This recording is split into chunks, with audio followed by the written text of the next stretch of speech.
प्यारे विद्यार्थियों, ये आपके सामने बीए या बीएससी प्रथम वर्ष का 2022 का फिज़िकल ज्योग्राफी का पेपर है।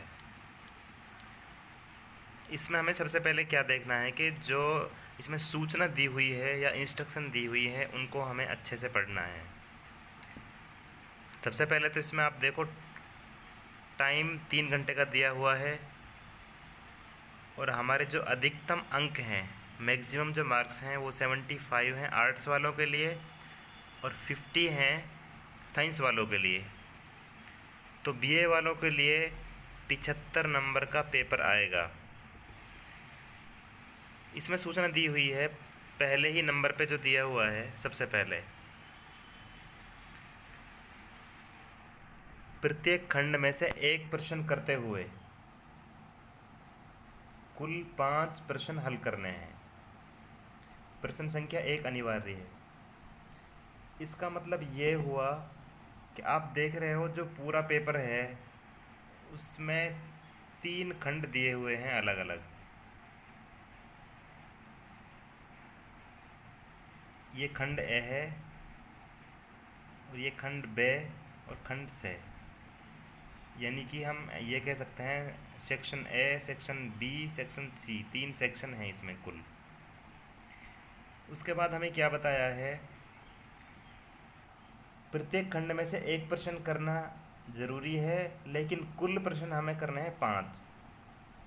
तो आप इस बात को बहुत अच्छी तरह समझ लें, कुल प्रश्न हमें पूरे पेपर में 5 करने हैं।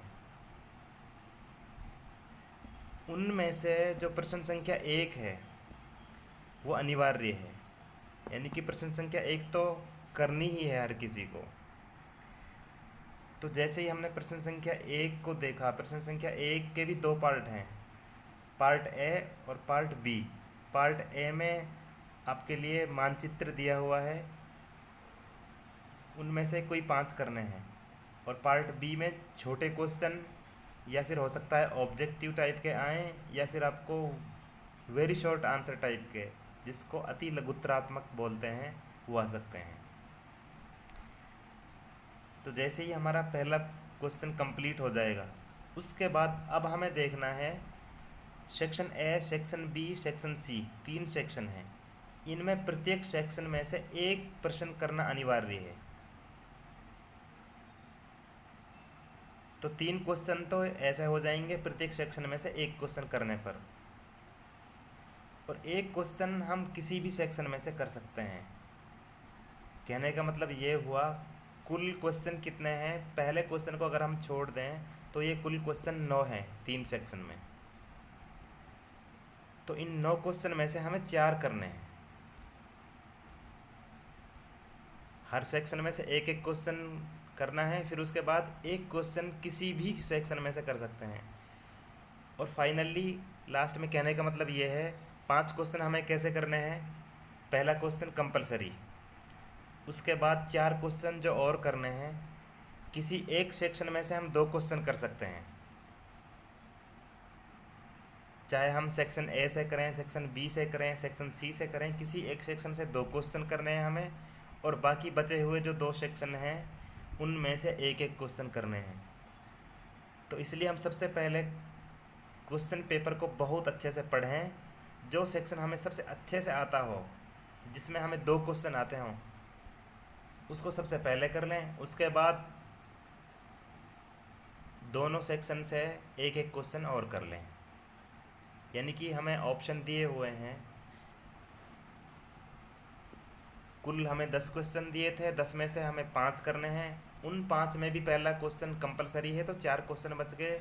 4 क्वेश्चन जो बचे हैं उनमें हर सेक्शन से एक क्वेश्चन करना बहुत ज़रूरी है। 3 क्वेश्चन ऐसे हो जाएंगे, फिर बचेगा एक क्वेश्चन। एक क्वेश्चन को हम कहीं से भी कर सकते हैं, सेक्शन ए, बी, सी कहीं से भी कर सकते हैं एक क्वेश्चन को। तो इस तरह आपके कुल 5 क्वेश्चन हो गए, और एक क्वेश्चन 15 नंबर का है, तो 5 क्वेश्चन 75 नंबर के हो गए। एक और जो इम्पोर्टेंट बात है वो आपको ध्यान रखनी है, जैसे हम किसी भी क्वेश्चन को अटैम्प्ट करते हैं, जैसे मान लो हम पहले ही क्वेश्चन को अटैम्प्ट कर रहे हैं,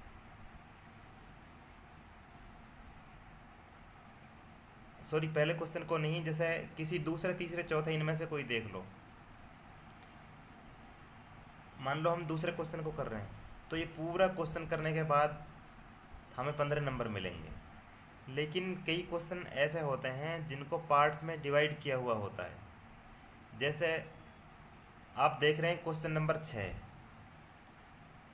तो इस छठे क्वेश्चन में क्या बताया है, समदाब रेखा को परिभाषित करें एवं वायुदाब की पेटियों का वर्णन करें।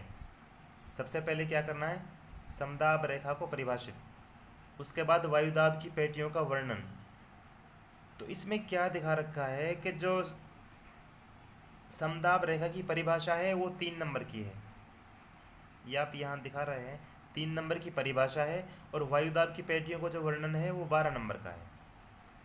तो आप परिभाषा को लिखेंगे 3 नंबर उसके मिलेंगे आपको, और वायुदाब की पेटियों का वर्णन जो करेंगे 12 नंबर उसके हैं। और जैसे ये 10वां क्वेश्चन है, किन्हीं दो पर संक्षिप्त टिप्पणी लिखें, यानी कि शॉर्ट नोट लिखना है किन्हीं दो पर। तो इनमें से दो जो अलग अलग पार्ट हैं वो 7.5 नंबर 7.5 नंबर के अलग अलग दो पार्ट हैं। अगर आप एक को करोगे तो 7.5 नंबर मिल जाएंगे, दूसरे को और करोगे तो 7.5 नंबर उसके मिल जाएंगे। तो इस तरह आपको पेपर को अटैम्प्ट करना है, और आप बिना किसी भय के, बिना किसी डर के, शांत दिमाग से अच्छे से आप पेपर करें। ऐसा कुछ नहीं है कि कुछ अलग से आएगा, सारा कुछ सिलेबस से ही आएगा, और आपने जो कुछ पढ़ा हुआ है सब उसी में से आएगा। धन्यवाद।